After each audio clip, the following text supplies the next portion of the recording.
السلام علیکم ورحمۃ اللہ وبرکاتہ۔ وعلیکم السلام ورحمۃ اللہ۔ ان الحمد للہ نحمدہ ونصلی علی رسولہ الکریم، اما بعد، اعوذ باللہ السمیع العلیم من الشیطان الرجیم من حمزہ ونفخہ ونفثہ۔ قال اللہ تبارک و تعالی فی القرآن المجید والفرقان الحمید۔ وَإِذْ قُلْنَا ادْخُلُوا هَٰذِهِ الْقَرْيَةَ فَكُلُوا مِنْهَا حَيْثُ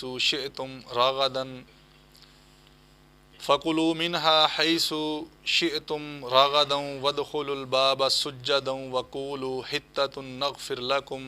خَطَايَاكُمْ وَسَنَزِيدُ الْمُحْسِنِينَ۔ فَبَدَّلَ الَّذِينَ ظَلَمُوا قَوْلًا غَيْرَ الَّذِي قِيلَ لَهُمْ فَأَنزَلْنَا عَلَى الَّذِينَ ظَلَمُوا رِجْزًا مِّنَ السَّمَاءِ بِمَا كَانُوا يَفْسُقُونَ۔ محترم بھائیو، آج ہم انشاءاللہ الرحمن سورۃ البقرہ کی آیت نمبر 58 اور 59 ان دو آیات کا لفظی ترجمہ اور مختصر تفسیر انشاءاللہ الرحمن پڑھیں گے۔ آپ کو معلوم ہے کہ بنی اسرائیل کا تذکرہ جو ہے وہ چل رہا ہے، اسی ضمن میں یہ آیات بھی ہیں۔ اللہ رب العزت فرماتے ہیں وَإِذْ قُلْنَا، اور جب کہا ہم نے، ادخلوا، داخل ہو جاؤ، ہَٰذِهِ الْقَرْیَةَ، اس بستی میں، فَكُلُوا، پس کھاؤ، منہا، اس سے، حیث، جہاں سے، شئتم، تم چاہتے ہو، راغداً، با فراغت، وَادْخُلُوا، اور داخل ہو جاؤ، البابا، دروازے سے، سجدہ، سجدہ کرتے ہوئے، وَقُولُوا، اور کہو، حِطَّةٌ، بخش دے ہمیں، حِطَّةٌ، یہ لفظ بھی آپ یوز کر سکتے ہیں، نغفر لکم، ہم بخش دیں گے تمہارے لیے، خطایاکم، تمہاری خطاؤں کو، وَسَنَزِيدُ الْمُحْسِنِينَ، اور ان قریب ہم زیادہ دینے والے ہیں احسان کرنے والوں کو۔ فَبَدَّلَ الَّذِينَ، پس بدل دیا ان لوگوں نے، ظَلَمُوا، جنہوں نے ظلم کیا، قولاً، اس بات کو، غیر الذی، علاوہ اس کے، قیلا، جو کہی گئی، لہم، ان کے لیے، فَأَنزَلْنَا، پس نازل کیا ہم نے، عَلَى الَّذِينَ، اوپر ان لوگوں کے، ظَلَمُوا، جنہوں نے ظلم کیا، رِجْزًا، عذاب، مِنَ السَّمَاءِ، آسمانوں سے، بِمَا كَانُوا، ساتھ اس چیز کے، کانو، جو تھے، یفسقون، وہ فسق کرتے، نافرمانی کرتے۔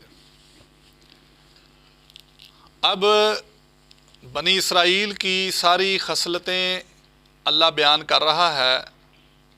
اور جو جو ان کو سزائیں دی گئیں یا جو ان پر انعامات کیے گئے ان کا تذکرہ چل رہا ہے۔ جب اللہ رب العزت نے ان کو یہ حکم دیا،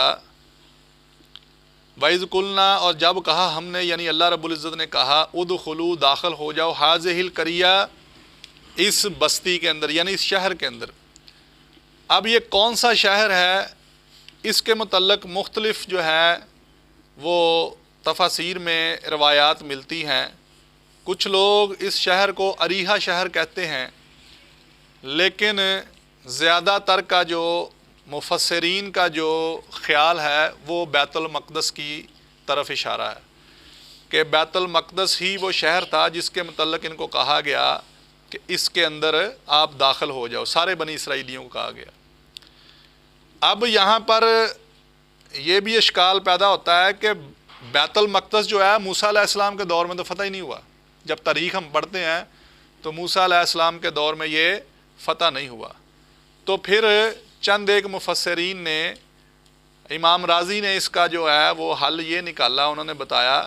کہ ہو سکتا ہے کہ موسیٰ علیہ السلام کے بعد جو نبی آئے ہیں، یوشع بن نون، ان کے دور حکومت میں اللہ نے یہ حکم نازل کیا ہو۔ ظاہر ہے وہ بھی تو بنی اسرائیل کے ہی نبی تھے نا، تو موسیٰ علیہ السلام کے دور میں نہ ہوا ہو یہ واقعہ، تو یہ واقعہ یوشع بن نون جو نبی ہیں علیہ السلام، ان کے دور میں یہ واقعہ ہوا ہو، تو اس دور میں بیت المقدس فتح ہوا، تو ان کو کہا گیا کہ آپ سارے بنی اسرائیل والے جو ہیں وہ اس شہر میں داخل ہو جاؤ۔ اب ایک سادہ سی بات تھی، اللہ کا حکم تھا کہ اللہ نے کہا کہ تم داخل ہو جاؤ، اور کیسے داخل ہونا ہے، اس میں داخل ہو کے کیا کرنا ہے، کہا فکلو پس کھاؤ، یعنی کھانے کا بھی ان کا انتظام اللہ نے کر دیا۔ صحرائے سینا میں تو کھانے کا کچھ انتظام نہیں تھا نا، تو من و سلوہ اترتا تھا۔ پھر اللہ نے جب اس شہر میں داخلے کا حکم دیا تو ساتھ ہی کہہ دیا فکلو پس کھاؤ منہا، اس سے حیثو جہاں سے تم چاہتے، یعنی پورے شہر سے جتنا جہاں سے دل کرتا ہے کھا لو، راغدن جتنا با فراغت جتنا تمہارا دل کرتا ہے کھاؤ،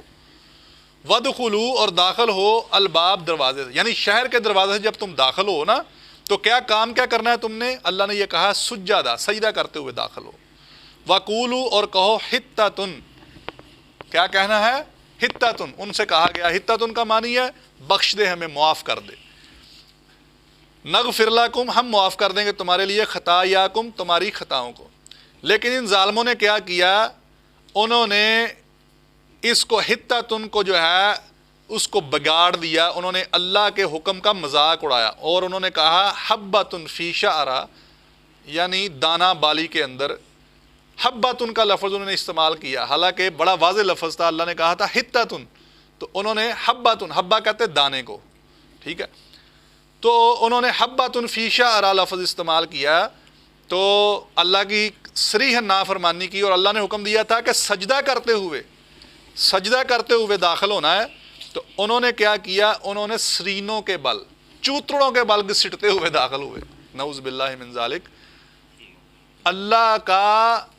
یعنی حکم کی مخالفت کی۔ ایک تو حتۃ کا لفظ کو بدلا ظالموں نے، اور پھر آگے انہوں نے کیا کیا، اللہ نے کہا سجدہ سجدہ کرتے ہوئے داخل ہو جاؤ، تو انہوں نے کیا کیا، انہوں نے سرینوں کے بل، یعنی یہ جو چوتڑ ہوتے ہیں نا آپ کی بیک جو ہے، اس پر گھسیٹتے ہوئے داخل ہوئے، اللہ کی نافرمانی کرتے ہوئے۔ وَسَنَزِيدُ الْمُحْسِنِينَ، تو اللہ نے کہا اگر تم یہ کرو گے تو میں تمہارا، اگر تم داخل ہوتے ہو وَدْخُلُوا الْبَابَ، جب دروازے میں داخل ہو سجدہ سجدہ کرتے ہوئے، اور قولوا اور کہو حتۃ بخش دے ہمیں، نغفر لکم ہم معاف کر دیں گے تمہارے لیے، خطایاکم تمہاری غلطیوں کو، خطاؤں کو، وَسَنَزِيدُ الْمُحْسِنِينَ اور ان قریب ہم زیادہ دینے والے ہیں احسان کرنے والوں کو۔ اب یہاں پر جو ہے ان کو سجدہ کیوں کہا گیا، سجدہ کرنے کو کیوں کہا گیا، اور حتۃ ان کا کیوں کہا گیا، یہ بیسیکلی وہی حکم تھا جس طرح نبی مکرم صلی اللہ علیہ وسلم نے جب فتح مکہ کو فتح کیا، تو اللہ تعالیٰ نے نبی صلی اللہ علیہ وسلم کو یہی کہا کہ آپ تسبیح و استغفار کرتے ہوئے داخل ہوں۔ تو آقا علیہ الصلوۃ والسلام جب فتح مکہ کے موقع پر گھوڑے پر سوار مکہ میں داخل ہو رہے تو روایات میں آتا کہ نبی صلی اللہ علیہ وسلم نے ایسے سر جھکایا ہوا تھا، عاجزی سے، انکساری سے۔ اتنا بڑا لشکر، اسلام کا سب سے بڑا لشکر، نبی صلی اللہ علیہ وسلم کے یعنی نبوت کے دوران، کی زندگی کے دوران اس سے بڑا لشکر پھر کبھی تعمیر نہیں ہوا، پھر کبھی تیار نہیں ہوا۔ اتنا بڑا لشکر لے کر مکہ کے اوپر چڑھائی کی اور مکہ بغیر لڑے نبی صلی اللہ علیہ وسلم نے فتح کیا، لیکن عاجزی انکساری کا یہ عالم کہ ایسے سر جھکایا ہوا اور مکہ میں داخل ہو رہے، اور پھر نبی صلی اللہ علیہ وسلم نے بیت اللہ میں پہنچ کر شکرانے کے 8 نفل ادا کیے۔ اور یہ اسی طرح حکم ان کو بنی اسرائیل والوں کا تھا، تم نے فتح مکہ بیت المقدس کو فتح کر لیا، تمہارے لیے شہر کھل گیا ہے، تم شہر کے اندر داخل ہو، جہاں سے چاہتے ہو کھاؤ، لیکن جب شہر کے دروازے سے گزرو تو سجدہ کرو اور اپنے لیے بخشش طلب کرو۔ لیکن ان ظالموں نے کیا کیا، ان خبیثوں نے کیا کیا، بنی اسرائیل والوں نے، انہوں نے ایک تو اللہ کے حکم کو حتۃ کو بدلا حبۃ کہہ دیا، اور دوسرا سجدہ کرنے کی بجائے الٹا گھسیٹتے ہوئے سرینوں کے بل، چوتڑوں کے بل گھسیٹتے ہوئے دروازے سے داخل ہوئے، جو کہ اللہ تعالیٰ کو انتہائی ناپسند آیا۔ پھر آگے اللہ نے اس کی تفصیل اگلی آیت میں بتا دی، فَبَدَّلَ الَّذِينَ پس بدل دیا ان لوگوں نے ظالموا جنہوں نے ظلم کیا۔ اس سے پہلے جو آیت ختم ہو رہی ہے وَسَنَزِيدُ الْمُحْسِنِينَ، اور ان قریب ہم احسان کرنے والے کو زیادہ دینے والے ہیں، زیادہ دینے والے ہیں احسان کرنے والوں کو۔ احسان کے بارے میں نبی مکرم صلی اللہ علیہ وسلم سے پوچھا گیا کہ احسان کیا چیز ہے؟ آقا علیہ الصلوۃ والسلام نے فرمایا احسان یہ ہے کہ انسان اللہ کی عبادت ایسے کرے گویا کہ اللہ اسے دیکھ رہا ہے، یا اس طرح کرے کہ وہ اللہ کو دیکھ رہا ہے، اگر وہ نہیں تو اللہ تو لازماً اسے دیکھ رہا ہے۔ یہ احسان ہے، اس لیول پہ نیکی کرنی چاہیے، اور جو انسان اس طرح نیکی کرتا ہے وہ اللہ کا احسان جو ہے وہ حق ادا کرتا ہے. تو اس بارے میں کہا گیا وَسَنَزِيدُ الْمُحْسِنِينَ، اور ان قریب ہم احسان کرنے والے کو زیادہ دینے والے. آگے فرمایا فَبَدَّلَ الَّذِينَ ظَلَمُوا، پس بدل دیا ان لوگوں نے ظلموا جنہوں نے ظلم کیا. ظلم کیا کیا؟ قولاً، اس بات کو، غیر الذی، علاوہ اس بات کے، قیلا جو کہی گئی، لہم ان کے لیے. یعنی ان کو تو کہا گیا تھا حتۃ، تو وہ خبیث کہنے لگے حبۃ. فانزلنا، پھر اللہ نے کہا ہم نے نازل کیا، پس نازل کیا ہم نے علی الذین، ان لوگوں پر، ظلموا جنہوں نے ظلم کیا، رجزن عذاب، من السماء آسمانوں سے، بما کانوا یفسقون، بوجہ جو تھے وہ نافرمانی کرتے، جو فسق کرتے. اب ظاہر ہے یہ اللہ کی نافرمانی ہے نا، کھلم کھلا کہ اللہ نے حکم دیا ہے تو اس کے حکم کو آپ بدل رہے ہیں اور اس کے لفظوں کو بدل رہے ہیں اور اس کے حکم کی مخالفت کر رہے ہیں. اللہ کہہ رہا سجدہ کرو اور وہ سجدہ نہیں کر رہے، وہ الٹا چل رہے ہیں اور وہ بھی سرینوں کے بل. تو یہ اللہ نے کہا پھر ان ظالموں پر ہم نے کیا کیا، ہم نے ان کے اوپر عذاب نازل کیا آسمانوں سے. عذاب کون سا ہے؟ تفاسیر میں آتا ہے کہ وہ ان کے اوپر طاعون کا عذاب اللہ نے نازل کیا آسمان سے، اور وہ اس وجہ سے، اور کیا ظالموں پر، سب پر نہیں کیا، ظالموں کے اوپر جنہوں نے ظلم کیا تھا. بنی اسرائیل کے جن جن لوگوں نے اللہ کے حکم کی نافرمانی کی تھی، مخالفت کی تھی، اللہ کے الفاظ کو بدلا تھا، ان لوگوں کے اوپر عذاب آیا، سب کے اوپر نہیں آیا.